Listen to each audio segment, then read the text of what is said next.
여러분 혹시 죽어가는 사람을 살려본 적 있으세요? 굉장히 흔치 않은 일이죠.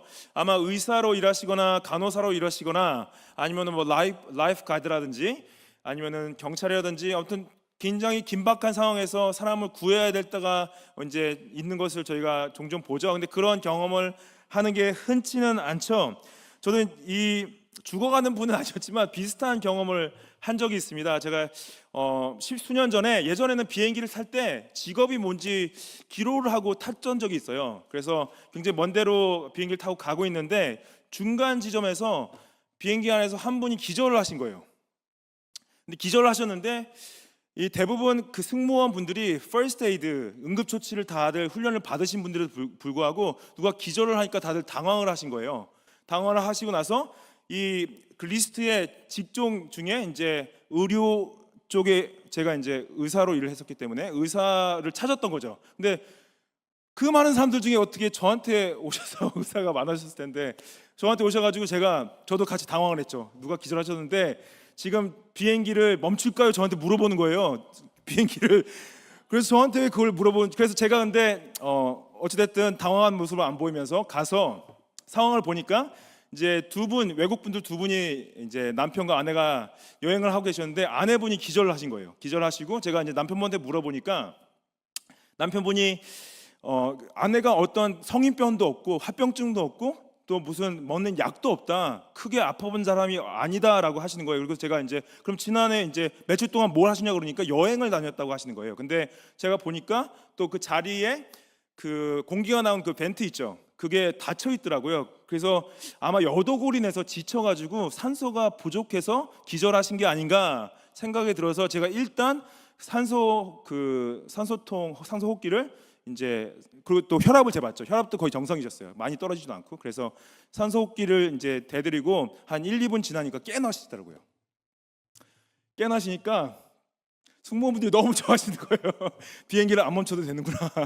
그래서 저도 이제 너무 감사하다. 저도 그냥 도착지까지 갈 수 있고 중간에 비행기가 안 멈춰도 잘 됐다. 그리고 큰 문제가 아니어서 정말 잘 됐다 했는데 제가 앉아 있는데 승무원분이 막 와인도 막 선물로 갖다 주시고 좌석을 뭐 비즈니스로 바꿔드릴 거예요 물어보시고 제가 이코노미를 타고 있었는데 괜찮다고 그때 좌석을 바꿨어야 되는데 아무튼 그 어찌됐든 뭐 죽어가는 건 아니었지만은 이제 잘 이렇게 이제 의식이 돌아오셔서 너무 감사했는데 여러분들 복음을 전하는 사람의 자세가 약간 이런 자세가 있어야 돼요.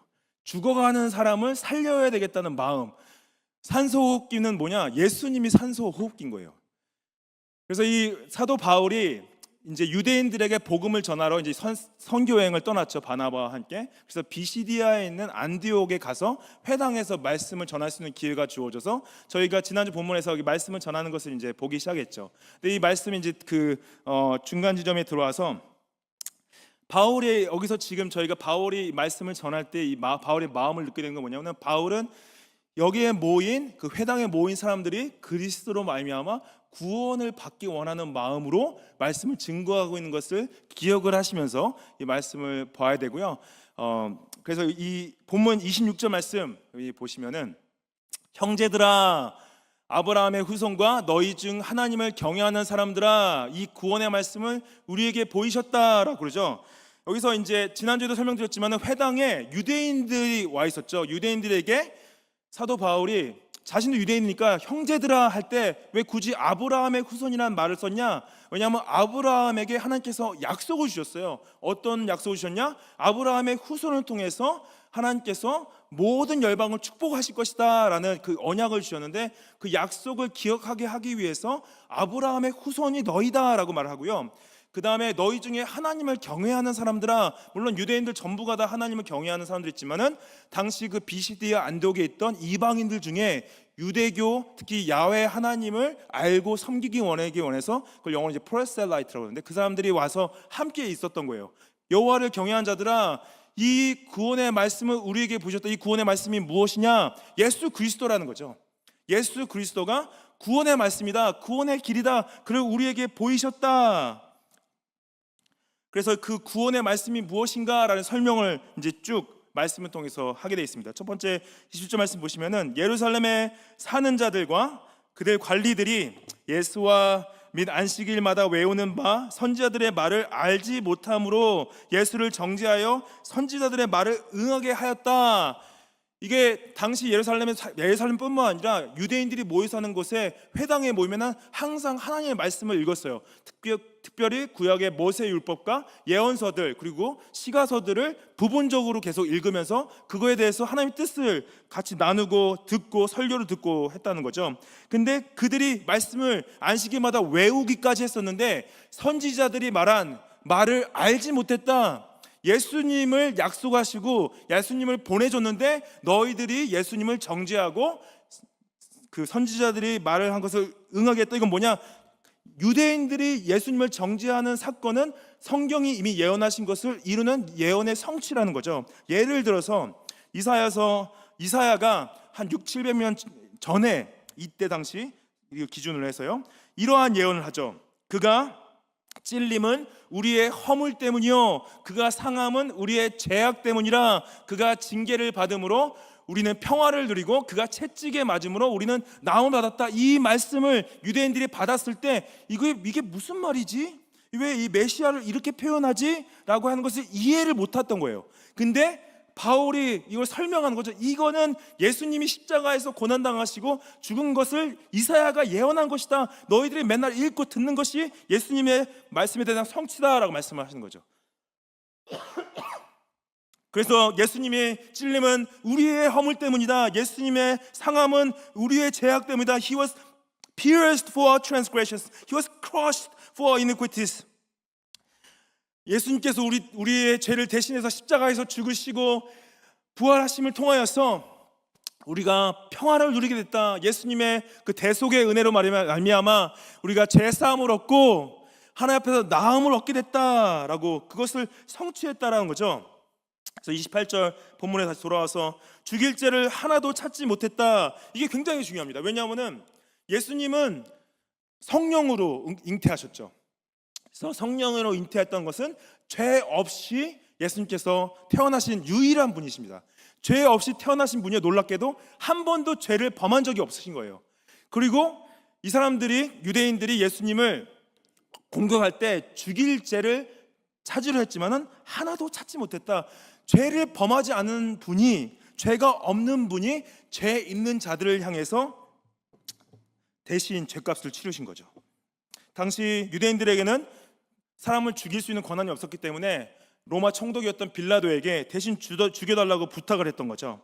29절 말씀에 성령의 글을 가르쳐 기록한 말씀을 다 응하게 한 것이다. 하나님의 말씀이 모두가 다 성취된다는 것은 예수님에 대한 예언과 예수님의 그 십자가의 죽음과 부활을 통해서 완전히 확인이 다 된 것이고 지금도 예수님 하나님께서 자신의 약속을 이루어 가시죠. 그리고 다 성취하신 거죠. 여기서 나무에서 내려다가 무덤에 두었다는 표현, 이걸 왜 굳이 십자가로 표현하지 않고 나무로 표현했냐? 이거는 특별히 신명기 말씀을 성취하기 위해서 말씀하신 거죠. 신명기에서 하나님께서 모세에게 이렇게 말씀하시죠. 그 시체를 나무 위에 밤새도록 두지 말고 그날에 장사하여 내 하나님 여호와께서 내게 기업으로 주시는 땅을 더럽히지 말라. 나무에 달린 자는 하나님께 저주를 받았습니다. 그래서 유대인들은 안식일이 왔을 때는 무조건 그 나무에 달린 사람들 다 내렸어야 돼요. 왜냐하면 그 나무에 달린 것 자체가 저주를 받은 거였기 때문에. 근데 뭡니까? 예수님께서 우리의 죄를 대신해서 십자가에서 저주를 받으신 거예요.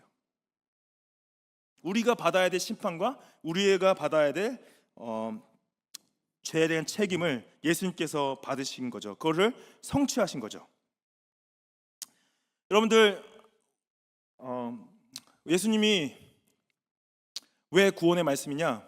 예수님이 왜 구원의 말씀이냐면요, 예수님께서 하나님의 말씀을 다 성취하셨기 때문에 예수님께서 구원의 말씀이 되십니다. 그리고 예수님께서 왜 구원의 말씀이냐? 예수님께서 죽음을 넘어서 부활하셨기 때문에 구원의 말씀이 되세요.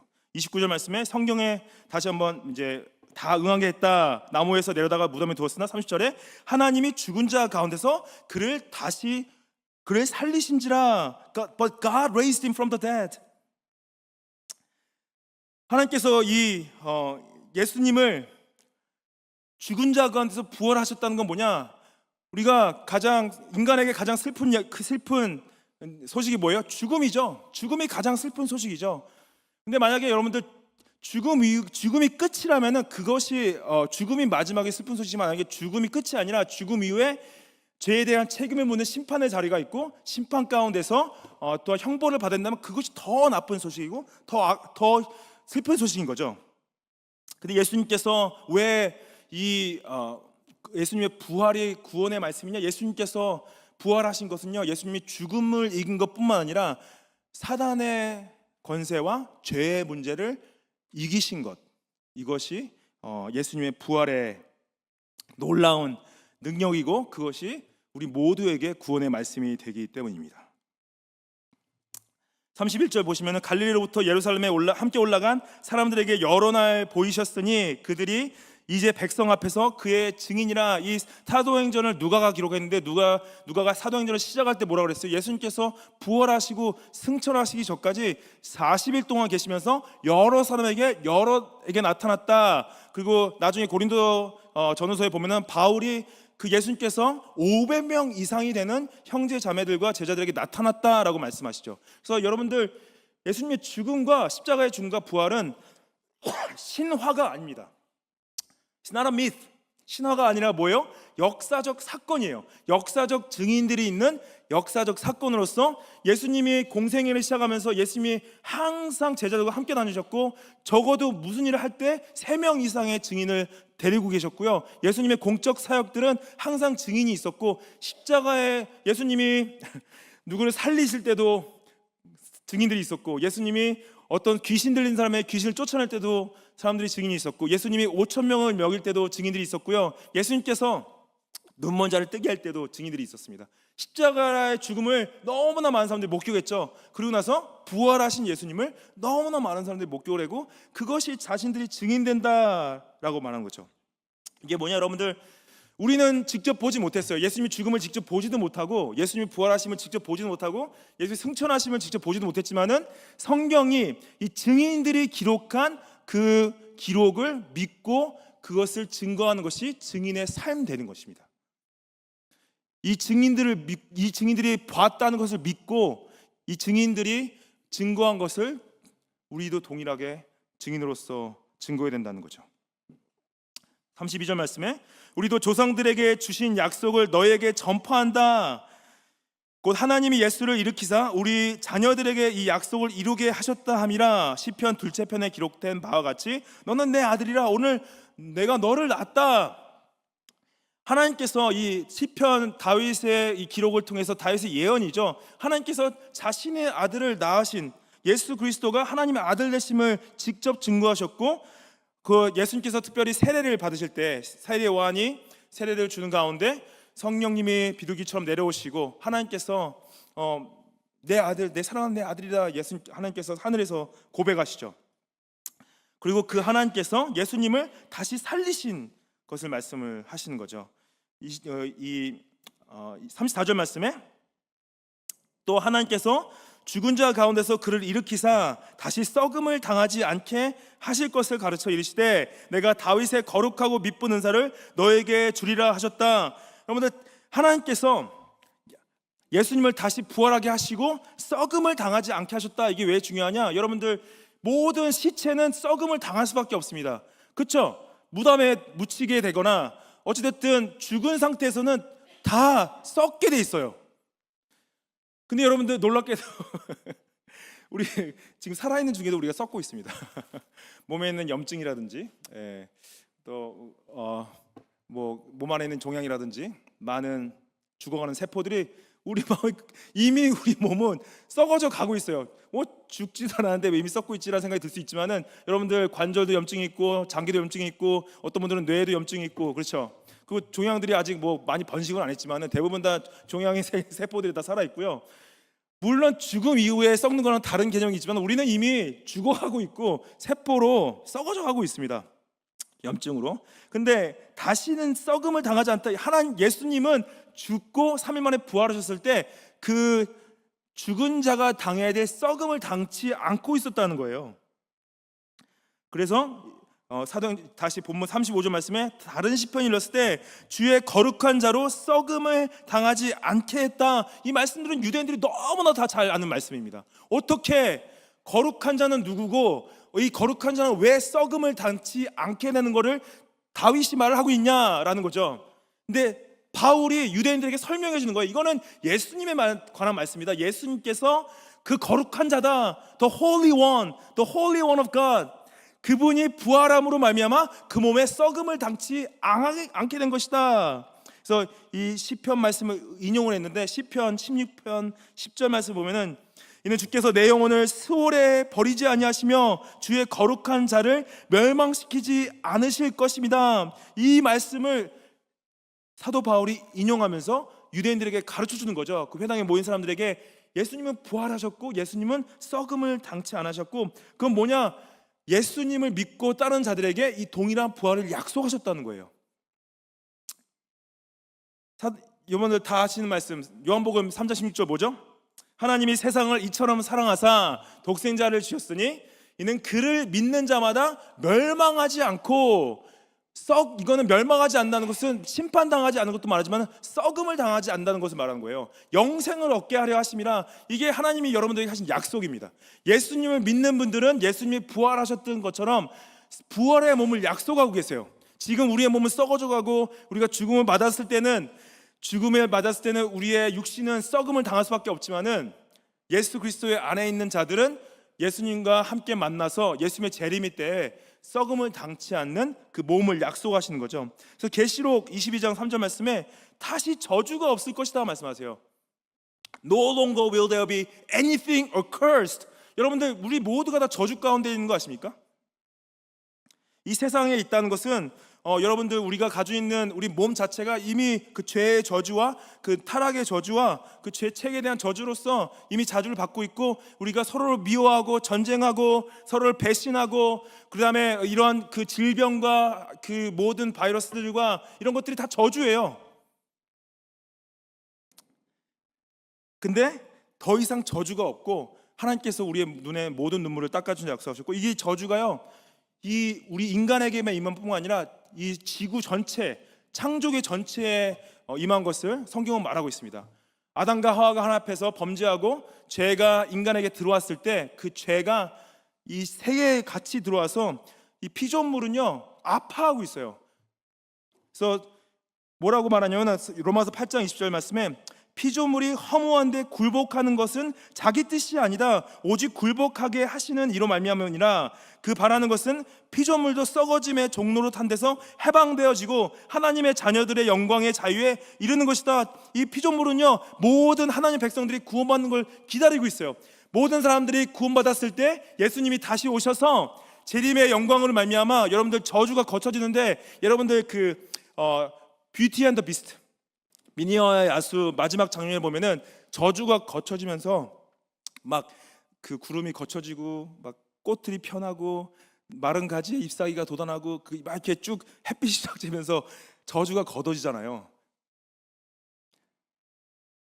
이 창조계도 동일하게 지금 창조계도 썩어져 가고 있는데 하나님의 백성이 다 돌아왔을 때 창조계도 회복된다고 말씀하세요. 지금은 지진이 있고 기근이 있고 홍수가 있고 태풍이 있고 쓰나미가 있고 많은 동물들이 죽어가고 산불이 있고 하지만은 예수님이 오셨을 때 이 새 하늘과 새 땅이란 건 뭐냐? 이 창조계의 회복을 말씀을 하시는 거죠. 썩어짐에서 종로를 탄 데 피조물이 썩어짐의 종로를 탄 데서 해방되어진다라고 약속을 하시고 계십니다. 오늘 본문에 다시 돌아오면요 다윗 얘기를 다시 해요. 36절 말씀에 다윗은 당시에 하나님의 뜻을 따라 섬기다가 잠들었다. 그 조상들과 함께 묻혀 썩음을 당하였다. 너희들이 지금 믿고 신뢰하는 그 다윗 왕이 다시 오길 원하고 있는데 그 다윗 왕으로 오신 분이 예수 그리스도시고, 너희가 생각하는 그 다윗 왕은 이미 무덤에 묻혀서 썩음을 당했다. 그의 몸은 썩음을 당하고 그의 영혼은 하나님 앞에 가서 예수님의 재림을 기다리고 있다라고 말씀을 하고 있는 거죠. 여러분들, 부활이 왜 우리에게 구원의 말씀인가요? 왜냐하면 죽음이 끝이면은 부활은 구원의 말씀이 아닙니다. 근데 죽음이 끝이 아니라 우리 영혼의 삶이 기다리고 있다면요, 부활은 우리에게 구원의 말씀이에요. 여러분들 모두가 그리스도 안에서 주님을 믿어 이 부활의 약속을 신뢰하면서 이 영혼의 관점에서, 영원의 관점에서 이 일시적인 삶을 살아가기를 축복합니다. 이 바울이 메시지를 마치면서 진짜 구원의 말씀의 중요한 부분을 다루죠. 38절 말씀에 그러므로 형제들아 너희가 알 것은 이 사람을 힘입어 죄 사함을 너에게 전하는 이것이다 라고 말해요. 무엇으로부터 구원이냐? 죄로부터, 심판으로부터, 죄책으로부터 구원이라는 거죠. 여러분들, 우리의 영혼은 죄 가운데 있습니다. 그렇죠? 범죄한 가운데 있고 그 누구도 어떠한 행위로도 우리 자신을 정결하게 할 수가 없어요. 39절 말씀에 또 모세의 율법으로 너희가 의롭다 하심을 얻지 못하던 모든 일에도 이 사람을 힘입어 믿는 자마다 의롭다 하심을 얻는 이것이다 라고 말씀하시죠. 유대인들이 오해했던 건 뭐냐?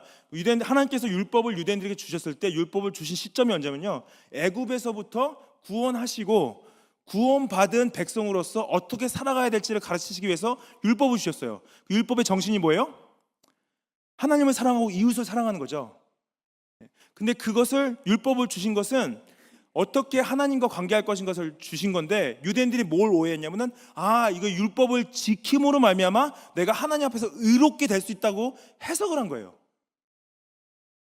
하나님은 그렇게 말씀하신 적이 없죠. 너희가 율법을 지킴으로 말미암아 내 앞에서 의롭게 될 수 있다고 말씀하신 적이 없어요. 율법을 봤을 때는 난 죄인이구나, 나는 범죄하고 있구나, 간음하지 말라, 그렇지, 내 생각이 항상 간음하고 있구나, 그리고 형제를 살인하지 말라. 예수님 뭐라 그러세요? 미워하는 자마다 다 이미 살인했다고 말씀하시죠. 우리는 여러분들 하루에 몇 번씩 범죄하는 것 같아요. 여러분들 마음 가운데 셀 수 있습니까? 우리는 죄로부터 자유한 사람 아무도 없고요, 율법을 지킴으로 하면 의를 얻을 수 있는 사람 아무도 없습니다. 예수님께서 율법을 완전히 지키신 거예요. 딱 이거죠. 착하게 잘 살면은 좋은 데 갈 것이다. 그게 바로 율법주의예요. 이 사람은 정말 좋은 일 많이 했으니까 죽으면 좋은 데 갈 거야. 그게 복음이 아니라 거짓말입니다. 여러분들, 우리는 착하게 잘 살 수 있는 존재들이 아니에요. 그렇죠? 여러분들 모르겠지만 저는 진짜 못돼 처음 봤습니다. 착하게 살 수 있는 존재들이 아니에요. 그리고 그 어떤 것으로도 나의 죄성을 해결할 수가 없습니다. 어떠한 행위로도 오직 예수 그리스도의 보혈의 피만, 보혈의 은혜만, 보혈의 피만 여러분들의 죄를 씻어낼 수가 있어요. 그래서 그 사람을 힘입어 믿는 자마다 의롭다 하심을 얻는다. 나는 내 행위로는 하나님 앞에서 의롭게 설 수 없지만은 예수님의 십자가의 대속의 죽음과 부활을 믿을 때 예수님의 의가 나한테 전가되어지고 그 의에 힘입어서 그 의의 칭함을 받아서 하나님이 나를 보실 때 너는 의로운 자구나. 왜냐? 너 자신이 무엇을 행한 것이 아니라 너는 예수님의 행한 것을 믿기 때문에 너는 의로운 자구나. 여러분들, 우리가 죽음 가운데 섰을 때요, 기억하십시오. 죽음 이후에 하나님의 심판대 앞에 설 것이고요, 그 앞에서 벗어날 수 있는 사람은 아무도 없습니다. 그 앞에서 의인이라고 고백할 수 있는 사람은 아무도 없습니다. 오직 예수님의 그 의를 힘입은 자들만이 하나님 앞에서 의롭다 칭함을 받으실 거예요. 이것이 구원의 말씀입니다.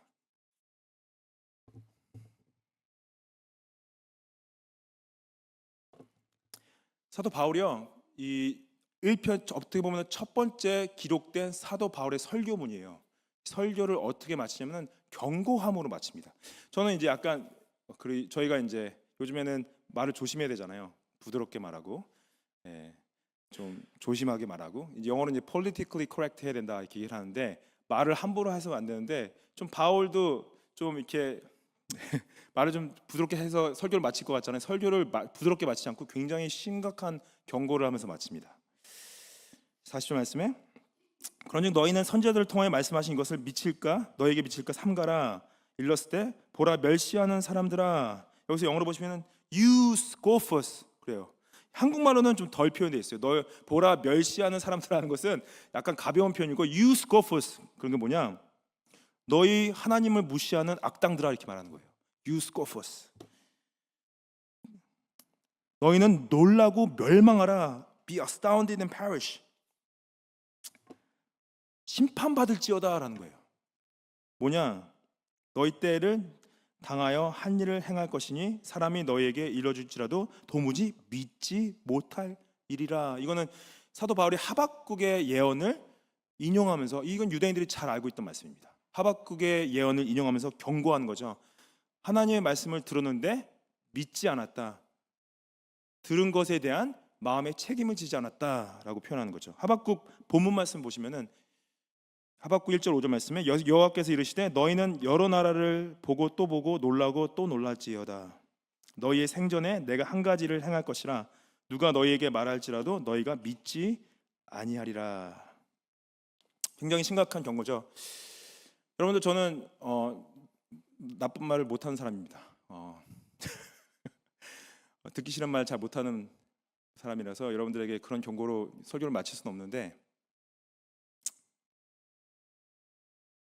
이게 뭐냐면요, 오늘 만약에 죽어서 하나님 앞에 간다면은 지금 이 진리의 말씀을 듣고 마음의 책임을 지지 않은 것에 대해서 본인이 책임을 지게 될 것이다 라고 경고를 하시는 거예요. 저는 여러분들 삶을 책임질 수 없습니다. 여러분들 자신도요, 여러분들 자신의 삶을 책임질 수 없어요. 예수님은 여러분들의 삶을 책임질 수 있습니다.